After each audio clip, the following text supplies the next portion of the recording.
नमस्कार दोस्तों, मेरा नाम है विमल सिंह। बालाजी स्टडी अड्डा में आपका स्वागत है। हिंदी और आपका पर्यावरण जो पोर्शन है शिक्षक भर्ती 2020 के लिए, उसके प्रैक्टिस सेट हम करा रहे हैं। तो जस्ट इससे पहले हमने पर्यावरण जो पोर्शन है उसका 30 प्रश्न के अंतर्गत जो है वो देखे थे वीडियो। यदि आपने नहीं देखा है पिछला वीडियो, साइड में आई बटन में आपको पिछला वाला वीडियो मिल जाएगा। आज हम देखेंगे हमारा प्रैक्टिस सेट नंबर 6 के अंतर्गत हिंदी के जो है कुल 30 प्रश्न। तो चलिए शुरू करते हैं।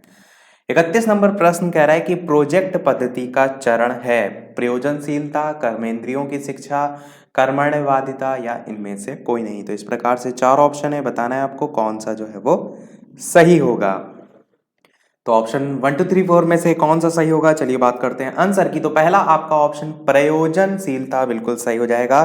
प्रयोजन विधि की अगर थोड़ा सा बात करें तो शिक्षक बालकों की योग्यताएं क्षमताएं जो होती हैं उसी के आधार पर ऐसी परिस्थितियों का निर्माण करें जिनके द्वारा किसी न किसी समस्या या प्रोजेक्ट को चुन सकें। इस प्रकार बालक स्वयं कुछ परियोजनाएं जो है वो प्रस्तुत करेंगे, वो सारी चीजें आप इसमें देखते हैं। तो प्रयोजनशीलता आपका पहला ऑप्शन बिल्कुल सही हो जाएगा। 32 नंबर प्रश्न कह रहा है कि एक शिक्षक को भाषा पढ़ाते समय निम्नलिखित में से किस माध्यम का प्रयोग सर्वप्रथम करना चाहिए? पाठ्यपुस्तक का, सामान्य बोलचाल का, श्यामपट्ट का या प्रश्न पूछने का। इस प्रकार से 4 ऑप्शन है, बताना है आपको कौन सा सही होगा।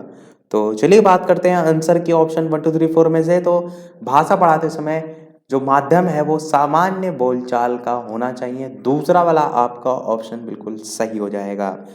तो एक शिक्षक को भाषा पढ़ाते समय निम्नलिखित में से जो माध्यम होना चाहिए सबसे पहले वो सामान्य बोलचाल का होना चाहिए। प्रश्न पूछना तो बाद में आता है, श्यामपट्ट तो लिखने के संदर्भ में, पाठ्य पुस्तक तो रटंती विद्या तो बिल्कुल नहीं होगा। 33 प्रश्न देखते हैं। राग दरबारी उपन्यास के रचयिता कौन है? और ये रागी नहीं होगा, ये आपका राग होगा। राग दरबारी नाम है आपका।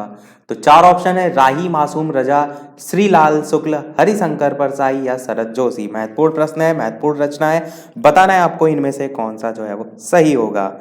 तो चलिए बात करते हैं आंसर की। तो ऑप्शन नंबर दूसरा श्रीलाल शुक्ल आपका बिल्कुल सही हो जाएगा। राग दरबारी जो हिंदी साहित्यकार श्रीलाल शुक्ल हैं, इनकी प्रसिद्ध व्यंग रचना है और इसके लिए इन्हें 1969 में साहित्य अकादमी पुरस्कार से भी सम्मानित किया गया था। इसीलिए मैंने कहा महत्वपूर्ण रचना है। और ये जो उपन्यास है एक गांव की कथा के माध्यम से आधुनिक भारतीय जीवन की जो मूल्यहीनता है उसको वर्णन किया गया, उसको दिखाया गया है, वो चीज आप इसमें बता सकते हैं। 34 प्रश्न कह रहा है कि चांद का मुंह टेढ़ा है काव्य के रचयिता कौन है? भारतेंदु हरिश्चंद्र, भवानी प्रसाद मिश्र, गजानन माधव, मुक्तिबोध या गिरिजा कुमार माथुर। तो बताना है आपको ऑप्शन 1 2 3 4 में से कौन सा सही होगा। तो चलिए बात करते हैं आंसर की। तो आपका ऑप्शन नंबर तीसरा वाला यानी कि गजानन माधव मुक्तिबोध बिल्कुल सही हो जाएगा। ये आपकी एक कविता है, लिखा भी हुआ है ना ब्रैकेट में काव्य, तो इसके रचयिता हो जाएंगे। 35 प्रश्न कह रहा है सदाचार में कौन सी संधि होगी? व्यंजन, स्वर, विसर्ग या इनमें से कोई नहीं। तो संधि विच्छेद करके देखिए, उससे आपको क्लियर तरीके से समझ में आ जाएगा। तो सदाचार में कौन सी संधि है ये यहाँ पर पूछा गया है। तो आपका किस प्रकार से संधि विच्छेद होगा सदाचार का? तो आप कहेंगे सत प्लस आचार, इस प्रकार से होगा आपका जाकर। और स्पष्ट तौर पर ता और आ आपको समझ में आ रहा है कि यहाँ पर एक व्यंजन संधि है जो कि पहले ऑप्शन में आपका सही हो जाएगा। 36 प्रश्न कह रहा है तिरस्कार का संधि विच्छेद होगा। इस प्रकार से 4 ऑप्शन दे रखे हैं, छांटना है आपको कि इनमें से कौन सा जो है वो सही होगा। ऑप्शन 1 2 3 या 4। तो चलिए बात करते हैं आंसर की।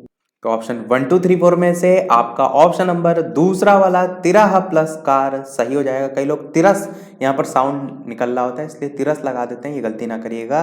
तिरह प्लस कार, इस प्रकार से इसका संधि विच्छेद होगा। यहाँ पर विसर्ग आपका लगता है। 37 प्रश्न कह रहा है प्रत्युपकार का संधि विच्छेद, बहुत ही बार पूछा जाता है, ये महत्वपूर्ण है आपका संधि विच्छेद। प्रति प्लस उपकार, प्रति प्लस पकार, प्रति प्लस अपकार या प्रति प्लस उकार। इस प्रकार से 4 ऑप्शन है, बताना है कौन सा सही होगा। इसके अलावा वीडियो पसंद आए तो सभी लोग वीडियो को लाइक भी अवश्य कर दीजिएगा ताकि इसी प्रकार अच्छे अच्छे प्रश्न हम आपको आगे भी प्रैक्टिस कराते रहें। तो ऑप्शन 1 2 3 4 में से कौन सा सही होगा, बात करते हैं आंसर की। तो आपका पहला ही ऑप्शन बिल्कुल सही हो जाएगा, प्रति प्लस उपकार आपका संधि विच्छेद प्रत्युपकार का होता है। कई बार इसमें से उपसर्ग पूछ लिया जाता है, तो उसमें भी आपको यहाँ से हेल्प मिलेगी किस प्रकार से अलग होता है। 38 प्रश्न देखते हैं। सूक्ति का सही संधि विच्छेद क्या होगा? सु प्लस उक्ति, सु यहाँ पर देखिए लिखा है और यहाँ पर साथ में विसर्ग भी उक्ति में लग गया है। इसी प्रकार सु प्लस उक्ति, इसी प्रकार आपका ये जो है पहला वाला ऑप्शन में बड़े की मात्रा लगी, तीसरे में छोटे की लगी है, और इस प्रकार चौथा ऑप्शन। तो छांटना है आपको सूक्ति का सही संधि विच्छेद। तो ऑप्शन 1 2 3 4 में से कौन सा सही होगा? बात करते हैं आंसर की, तो आपका ऑप्शन नंबर तीसरा बिल्कुल सही होगा। सु प्लस उक्ति होता है, छोटे उ की मात्रा लगती है, इस चीज का जो है वो ध्यान रखिएगा। 39 प्रश्न कह रहा है कि एक दंत में समास बताइए। द्विगु द्वंद्व बहुव्रीहि तत्पुरुष, कोई भी गलत नहीं करेगा, आप सभी जानते हैं। एक दंत दयावंत चार भुजाधारी किनको कहा जाता है? श्री गणेश जी को। तो बिल्कुल आपका ऑप्शन यहाँ पर बहुव्रीहि समास हो जाएगा और तीसरा वाला आपका ऑप्शन बिल्कुल सही हो जाएगा। अगला प्रश्न 40 कह रहा है तत्पुरुष समास में प्रधान होता है दूसरा पद, पहला पद, दोनों पद या नवीन अर्थ। अच्छा प्रश्न है, क्योंकि इसकी डेफिनेशन से प्रश्न ये उठाया गया है। बताना है आपको कौन सा सही होगा। तो तत्पुरुष समास की डेफिनेशन यदि आपको आती है तो बिल्कुल आप गलत नहीं करेंगे। तत्पुरुष समास की बात करें तो वह समास जिसमें उत्तर पद जो होता है, यानी कि जो बाद वाला पद होता है, उत्तर कहते हैं बाद वाले पद को, और उत्तर पद जो होता है वो प्रधान होता है, और जो पहला पद होता है वो गौड़ होता है। गौड़ मतलब जिसको हम सेकेंडरी कहते हैं। तो पहला पद गौड़ और उत्तर पद प्रधान होता है, वो आपका क्या होता है? तत्पुरुष समास। और यहाँ पर पूछ रहा है इसमें प्रधान क्या होता है, तो दूसरा पद आपका बिल्कुल सही हो जाएगा। इसीलिए मैंने कहा डेफिनेशन आपको आती है तो बिल्कुल आप इसे कर ले जाएंगे। और विभक्ति भी तो तत्पुरुष में यूज होती है, वो सभी आप जानते हैं, कर्ता ने कर्म को करण से। इस प्रकार से 41 प्रश्न देखते हैं। निम्नलिखित में से अक्षि किस शब्द का पर्यायवाची है? अंग, कल्प, वृक्ष, आंख या अधर। तो इस प्रकार से चार ऑप्शन है, बताना है आपको ऑप्शन 1 2 3 4 में से कौन सा सही होगा। बात करते हैं आंसर की, तो ऑप्शन नंबर तीसरा आपका आंख जो है वो बिल्कुल सही हो जाएगा। अक्षी जो है वो आंख का पर्यायवाची होता है। अगला प्रश्न देखते हैं हमारा 42, आकाश गंगा का पर्यायवाची है? मंदाकिनी, सुर नदी, स्वर्ग नदी, ये सभी चार ऑप्शन। बताना है आपको कौन सा सही होगा। तो आकाश गंगा का मंदाकिनी और सुर नदी अधिकतर आपको देखने को मिलता है। स्वर्ग नदी भले आपने देखा भी ना हो, जब दो ऑप्शन सही हैं तो तीनों ही बिल्कुल सही होगा, ये सभी आपका बिल्कुल सही हो जाएगा। 43 प्रश्न कह रहा है अपकार का विलोम शब्द क्या होगा? अनिष्ट, विनिष्ट, उपकार, परोपकार। चार ऑप्शन दे रखे हैं, बताना है आपको ऑप्शन 1 2 3 4 में से कौन सा जो है वो सही होगा। तो अपकार का विलोम क्या होता है? अपकार का विलोम जो है आपका उपकार जो है वो बिल्कुल सही हो जाएगा।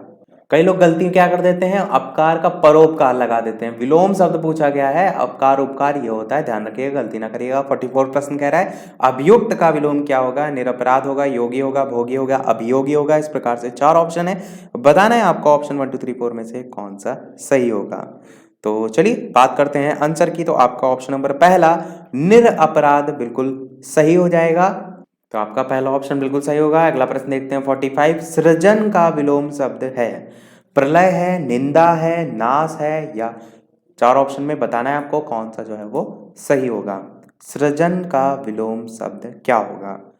तो बात करते हैं आंसर की ऑप्शन 1 2 3 4 में से, तो बिल्कुल आपका ऑप्शन नंबर 4 नाश जो है वो बिल्कुल सही हो जाएगा। सृजन मतलब होता है निर्माण, सृजनशीलता टाइप से हम वर्ड भी बोलते हैं, उसका जस्ट होता है उसको डिस्ट्रॉय करना, नाश करना। तो चौथा ऑप्शन आपका बिल्कुल सही हो जाएगा। 46 प्रश्न कह रहा है प्रयोग में लाने योग्य, इसको हम किस नाम से जानते हैं? प्रहसन के नाम से जानते हैं, प्रयोजनीय के नाम से जानते हैं, प्रशस्त्य के नाम से जानते हैं, या प्रसूता के नाम से जानते हैं। इस प्रकार से चार ऑप्शन है, बताना है आपको कौन सा सही होगा। तो चलिए बात करते हैं आंसर की, तो आपका दूसरा ऑप्शन प्रयोजनीय बिल्कुल सही हो जाएगा। प्रयोग में लाने योग्य मतलब प्रयोजनीय। 47 प्रश्न कह रहा है कि पृथ्वी के तीनों ओर पानी वाला स्थान जो है उसे हम क्या कहते हैं? तो चार ऑप्शन है, द्वीप, प्रायद्वीपीय, महाद्वीपीय, इनमें से कोई नहीं। चार ऑप्शन है, बताना है आपको कौन सा सही होगा। बात करते हैं आंसर की ऑप्शन 1 2 3 4 में से, तो दूसरा आपका ऑप्शन प्रायद्वीप बिल्कुल सही हो जाएगा। पृथ्वी के तीन ओर पानी वाला स्थान प्रायद्वीप कहलाता है। महत्वपूर्ण प्रश्न है क्योंकि मिलते जुलते ये ऑप्शन है, कंफ्यूज आप ना होइएगा। अगला प्रश्न देखते हैं, बादल का तत्सम शब्द जो है वो क्या होगा? मेघ होगा, मेह होगा, घन होगा, मेघा होगा। ऑप्शन यहाँ भी सभी अच्छे दिए गए हैं, बताना है आपको ऑप्शन 1 2 3 4 में से कौन सा सही होगा। बादल का तत्सम शब्द। तो ऑप्शन 1 2 3 4 में से बात करते हैं आंसर की, तो आपका ऑप्शन तीसरा यानी कि घन जो है वो बिल्कुल सही हो जाएगा। बादल का तत्सम शब्द जो है वो घन जो है वो होता है। 49 प्रश्न कह रहा है अनुचर में उपसर्ग बताना है। अप, अव, अनु या अति, इस प्रकार से 4 ऑप्शन है, बताना है आपको कौन सा सही होगा। अनुचर में उपसर्ग बताना है। तो चलिए बात करते हैं आंसर की, तो आपका स्पष्ट तौर पर आपको समझ में आ रहा है अनु जो है यहाँ पर उपसर्ग होगा। अधीस में कौन सा उपसर्ग है? अति, अधि, अ या अनु, 4 ऑप्शन है, बताना है आपको कौन सा सही होगा। यहाँ पर भी उपसर्ग आपको छांटना है। बात करते हैं आंसर की, तो आपका ऑप्शन दूसरा वाला बिल्कुल सही हो जाएगा, यानी कि अधि उपसर्ग यहाँ पर होगा। यहाँ पर भले धा में बड़ी की मात्रा है, पर जब आप अलग करते हैं तो इस प्रकार से छोटी की अधि प्लस इस प्रकार से करेंगे, तो इस चीज का ध्यान रखिएगा, अधि उपसर्ग होगा। 51 प्रश्न कह रहा है ऊंट के मुंह में जीरा, लोकोक्ति का अर्थ बताना है आपको। आवश्यकता की अपेक्षा बहुत कम वस्तु होना, आवश्यकता से अधिक वस्तु का होना, या प्रयोग की वस्तु का अभाव, या ऊंट को कम भोजन देना, बताना है आपको कौन सा सही होगा। ऑप्शन 1 2 3 4 में से बात करते हैं आंसर की, तो आवश्यकता की अपेक्षा बहुत कम वस्तु देना, ऊंट के मुंह में जीरा, इसी को हम बोलते भी हैं नॉर्मल से भाषा में। 52 प्रश्न कह रहा है कि एक म्यान में 2 तलवारें, मुहावरे का अर्थ क्या होता है? कि एक स्थान पर 2 व्यक्ति या आपका एक स्थान पर 2 समान अधिकारी नहीं रह सकते, कम स्थान से ज्यादा पैसे, या कम पैसों में घर चलाना, बताना है आपको ऑप्शन 1 2 3 4 में से कौन सा सही होगा। तो बात करते हैं आंसर की, तो दूसरा आपका ऑप्शन है, एक ही स्थान पर 2 समान अधिकारी नहीं रह सकते हैं। बोलते भी तो हैं कि एक म्यान में 2 तलवारें नहीं समा सकती, तो वही आपका ऑप्शन दूसरा सही हो जाएगा।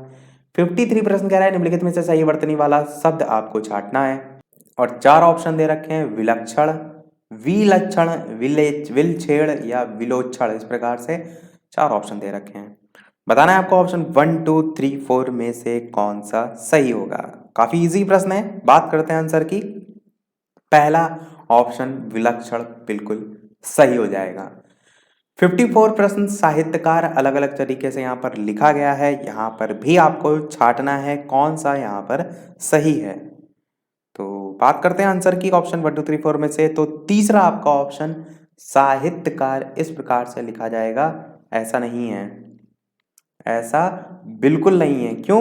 क्योंकि पढ़ते हैं जब ना, तो साहित्य यहाँ पर लगता है छोटी की मात्रा आ रही है, तो ये बस गलती आप ना करिएगा। साहित्यकार इस प्रकार से लिखा जाता है। तीसरा वाला आपका ऑप्शन बिल्कुल सही होगा, साहित्यकार होता है। जब बोलते हैं तो थोड़ा सा लगता है वहां पर मात्रा, पर ऐसा नहीं है। 55 प्रश्न कह रहा है कि निम्नलिखित पद में से कौन सा कल रस है, आपको बताना है कि शोक विकल सब रोवहि रानी, रूपशील भज बल तेज बखानी, करही विलाप अनेक प्रकारा, परही भूमि तल बारही बारा, शांत रस, भक्ति रस, करुण रस, वीर रस, 4 ऑप्शन है, बताना है आपको कौन सा सही होगा। तो चलिए बात करते हैं आंसर की, तो आपका ऑप्शन नंबर तीसरा करुण रस बिल्कुल जो है वो सही हो जाएगा। रोवही रानी, यही सही आपको समझ में आ रहा है कि करुण रस का ही भाव यहाँ पर प्रकट हो रहा है। 56 प्रश्न कह रहा है निम्नलिखित में से कौन सा मात्रिक छंद है? अच्छा प्रश्न है। दोहा, चौपाई, रोला या सभी, बताना है आपको निम्नलिखित में से कौन सा मात्रिक छंद है। बात करते हैं आंसर की, ऑप्शन 1 2 3 4 में से, तो बिल्कुल आपका ऑप्शन नंबर चौथा, यानी कि ये सभी आपके मात्रिक छंद होते हैं। अगला प्रश्न देखते हैं आपका 57 प्रश्न है आपका कि निम्नलिखित में से कौन सा वर्णिक छंद है। बताना है आपको दोहा, चौपाई, रोला या सवैया, 4 ऑप्शन है, बताना है कि कौन सा इनमें से वर्णिक छंद है। तो ऑप्शन 1 2 3 4 में से बात करते हैं आंसर की, तो आपका चौथा ऑप्शन सवैया जो है वो बिल्कुल सही हो जाएगा। 58 प्रश्न कह रहा है निम्नलिखित पद में कौन सा अलंकार है? तू रूप है किरण में, सौंदर्य है सुमन में, तू प्राण है पवन में, विस्तार है गगन में, इस प्रकार से पंक्तियां दे रखी हैं। बताना है आपको रूपक, उल्लेख, यमक या अतिशयोक्ति में कौन सा यहाँ पर अलंकार होगा। तो ऑप्शन 1 2 3 4 में से कौन सा सही होगा। बात करते हैं आंसर की, तो दूसरा आपका ऑप्शन उल्लेख जो है वो बिल्कुल सही हो जाएगा। उल्लेख जो है आपका बिल्कुल सही हो जाएगा। 59 और इस वीडियो का लास्ट प्रश्न है 59। इसके बाद एक प्रश्न हम आपसे भी पूछेंगे, जैसा कि सभी वीडियो में हम आपसे एक ना एक प्रश्न पूछते हैं।